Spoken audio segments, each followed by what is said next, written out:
Вы смотрите новости, в студии Иван Лазаренко, и вот о чем расскажем в этом выпуске. В республике началась работа по догазификации населенных пунктов. Уже определены первые домовладения, куда поступит газ.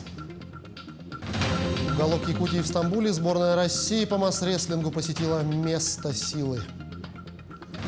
Творческие планы, итоги прошлого сезона и новый репертуар. Саха-театр готовится к открытию нового сезона. В этом году около 300 домовладениям проложат газовые трубы бесплатно до границ участка.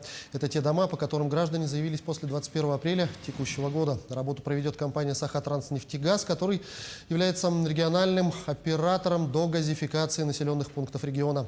В целом по программе социальной газификации подключат 4934 жилых дома с охватом 11,5 тысяч жителей. В том числе в следующем году запланировано провести газификацию 4300 домовладений, у которых уже есть пропускная способность газа.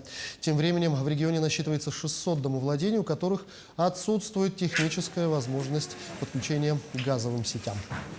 Вчера обсуждали угловые, глава поддержал предприятие, что все-таки дефицитом тоже нужно заниматься уже со следующего года. Мы попросили 300 миллионов на эти цели и планируем в следующем году заняться проектированием и частично уже решать вопросы дефицита, чтобы подключать дома уже в следующем году, которые имеют дефицит. Думаю, что тогда мы сможем из вот этих 600 домов практически половину решить и еще дать возможность подключать газу 2400 земельных участков. Это по городу Якутску я говорю. Отмечу, что основной целью социальной догазификации является обеспечение доступности газа для потребителей. К ней можно отнести первоочередные нужды, такие как приготовление пищи, отопление и горячее водоснабжение. А для того, чтобы участвовать в программе, имеются два условия.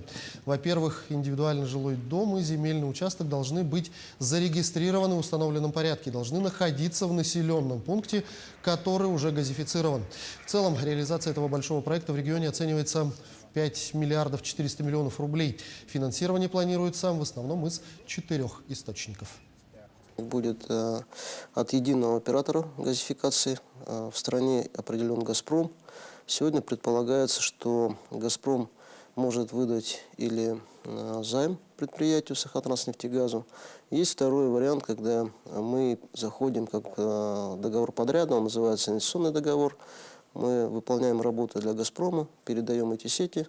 Но в силу того, что сети находятся в Якутии, мы потом будем долгосрочную аренду заключать. То есть по источникам практически решено. Ну и предлагается использовать еще дивиденды компании «Алроса» в тех районах, которые относятся к алмазной провинции. Это Вилюйский, Верхневилюйский, Ленский, Мирнинский район. На сегодня обговариваем этот механизм тоже. Перейдем к эпидобстановке. В Якутии за минувшие сутки зафиксировали 170 новых случаев коронавируса. Так, в Якутске обнаружили 98 случаев, в Амгинском районе 9, в Чурапчинском районе 7, в Усть-Алданском 5. По 6 пациентов с инфекцией зарегистрировали в Мегино-Кангаласском и Сунтарском районах. По 4 заболевших в Нюрбинском и Таттинском районах по 3, в Вилюйском, Намском и Нерюнгринском. Кроме того, еще в 15 районах республики зафиксировали по 1-2 случая. К другим темам. Ученики со Скылахской средней школы в Анабарском улусе выращивают овощи для школьной столовой. Огород обустроили на участке, расположенном рядом с образовательным учреждением. Смотрим, что получилось. Так как у нас на Крайнем Севере все овощи привозные, наша школьная теплица начала работать с 2017 года. Мы открыли по программе «Кружок Юный овощевод», где учителя занимаются вместе с учащимися и выращивают летом в теплице огурцы, помидоры. Значит, в этом году наши ребята посадили огурцы, салат, свеклу и морковку. И это мы все реализовываем для нашей школьной столовой, и остатки, конечно, мы для населения реализовали. Благодаря выращенным в нашей теплице овощам наши дети получают зимой витаминизированную еду.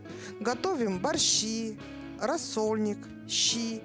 Также готовим заготовки на зиму и салаты. Прошлого года Сосклавская средняя школа реализует местную продукцию, как салаты, морковь, огурцы и свеклу. И в том числе в нашем магазине в этом году продавали огурцы, свеклу, морковь. Так, местные жители очень хорошо раскупают. И вот желаем дальнейшего процветания школьной теплицы, и все мы поддерживаем эту инициативу. Сейчас мы занимаемся собиранием моркови, которую мы выросли в этом году впервые с нашим учителем Марианной Петровной. Она у нас была рассеяна в мае, и также в середине сентября мы видим готовый результат. Вот такая морковь у нас выросла. Также мы посадили капусту, свекла, салат и многое другое. И, возможно, даже мы в следующем году будем есть клубнику, да? Это будет точно. Мы этим летом ходили в кружок «Юный овощевод», и мы с ребятами поливаем овощи каждый день по 2 раза и поддерживаем при наших холодных летних условиях температуру. И это делается теном. И тен каждый день проверяется, что вырос такие большие огурцы. И мы сейчас собираем последний урожай. И мы, конечно, в дальнейшем тоже хотим расшириться, уже посадить какие-нибудь экзотические фрукты, например, клубнику тоже хотим попробовать, значит. И хотелось бы, конечно, чтобы наша теплица расширилась, и чтобы чтобы нашим детям это все помогло в будущем в их жизни. И о спорте. В Якутске проходит республиканский турнир по русским шашкам, посвященный президенту Федерации шашек Республики Александру Романову. Соревнования проходят уже в 3-й раз. Среди участников есть и титулованные спортсмены, чемпионы мира и Европы Николай Стручков, Андрей Федотов, Николай Гуляев и многие другие. Всего же принимают участие 58 шашистов. Соревнования проходят по швейцарской системе. Участвуют 3 категории спортсменов. Это школьники, мужчины и женщины свыше 50 лет. Отдельно идут состязания за звание абсолютного чемпиона. Общий призовой фонд составляет 150 тысяч рублей. Ну а абсолютный победитель турнира по русским шашкам в качестве награды получит жеребенка. В швейцарской системе в 9 туров. Ну, сколько участников? Сейчас около 60 человек набралось. Целый день будет проводиться. А потом еще абсолютное первенство, как говорится. И там будет разыгран жеребенок. Очень маленькие дети, школьники будут играть наравне с гроссмейстерами, вместе с ними будут встречаться. И это большой урок для молодых наших ребят.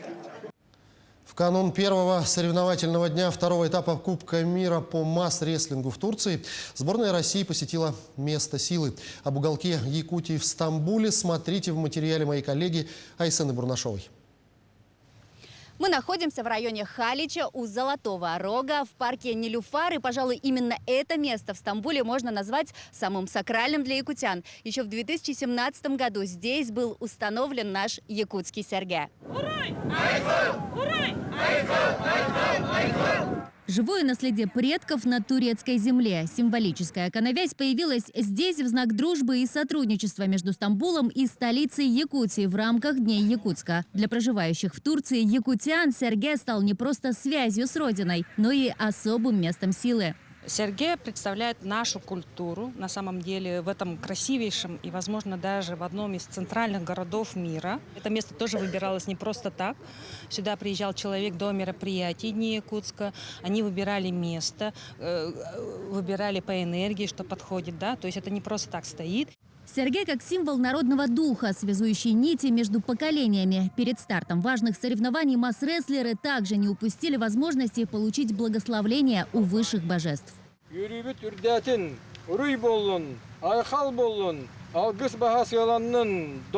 Всегда мы должны преклоняться нашим предкам, где будут происходить какие-то большие события, чтобы все в этом месте прошло удачно, все было только благополучно, и чтобы наши предки и наши духи всегда нас оберегали. Первый соревновательный день стартует 18 сентября. С 9 утра до 6 вечера пройдут поединки в 4 весовых категориях для мужчин и в 3 для женщин. Каждый масс-рестлер намерен выйти с помоста победителем. В российской сборной 27 спортсменов. Всего же второй этап Кубка мира объединил около 150 масс-рестлеров из 12 стран. Айсена Бурнашова, Виктор Олесов, Стамбул, Турция. Творческие планы, итоги прошлого сезона и новый репертуар. Коллектив Сахатеатра после летнего перерыва обсудил планы в преддверии нового сезона. В труппе сейчас задействовано более 60 артистов, и уже 24 сентября творческий коллектив откроет 116-й сезон. В здании подходит к концу косметический ремонт, на который предусмотрено 15 миллионов рублей из федерального бюджета. На эти средства отремонтируют фасад театра и канализационные сети. Но в творческой работе очень много планов. Например, артисты работают над новыми постановками, посвященными столетию образования нашей республики. Сахатеатр открывает 116-й сезон. Планируется до Нового года премьера произведения Тихона Семушкина «А летет уходит в горы», посвященный 70-летию нашего художественного руководителя Андрея Исаевича Борисова. И декада его спектаклей будет. Но главное, одно из главных событий – это, конечно же, столетие нашей республики. И мы планируем художественные произведения наших больших писателей, например, как Платона Юнского, и спектакли про наших отцов-основателей нашей республики. Детеныш касатки из-за отлива оказался в ловушке на отмели на побережье Охотского моря рядом с Магаданом. На помощь ему пришли местные жители и спасатели, рассказывает Артем Сторонов. Спасатели и волонтеры пришли на помощь детенышу касатки, застрявшему днем в четверг на отмели в бухте Гертнера на побережье Охотского моря рядом с Магаданом. В операции приняли участие 27 человек и 9 единиц техники. По данным МЧС, кит охотился за нерпой, не заметил, как начался отлив, и оказался в ловушке на мели примерно в 300 метрах от берега. Члены спасательной группы несколько часов поливали животное водой, пока снова не начался прилив. Волонтерам удалось развернуть касатку головой в сторону моря и подтолкнуть ее вперед. Однако детеныш был испуган и некоторое время отказывался уплывать. Вскоре все же животное набрало сил и двинулось в сторону моря. Специалисты отметили, что касатка воссоединилась со своей матерью, которая все это время плавала поблизости. По данным Тихоокеанского научно-исследовательского рыбохозяйственного центра, в 2019 году в Охотском море обитало 2027 представителей этого вида китов.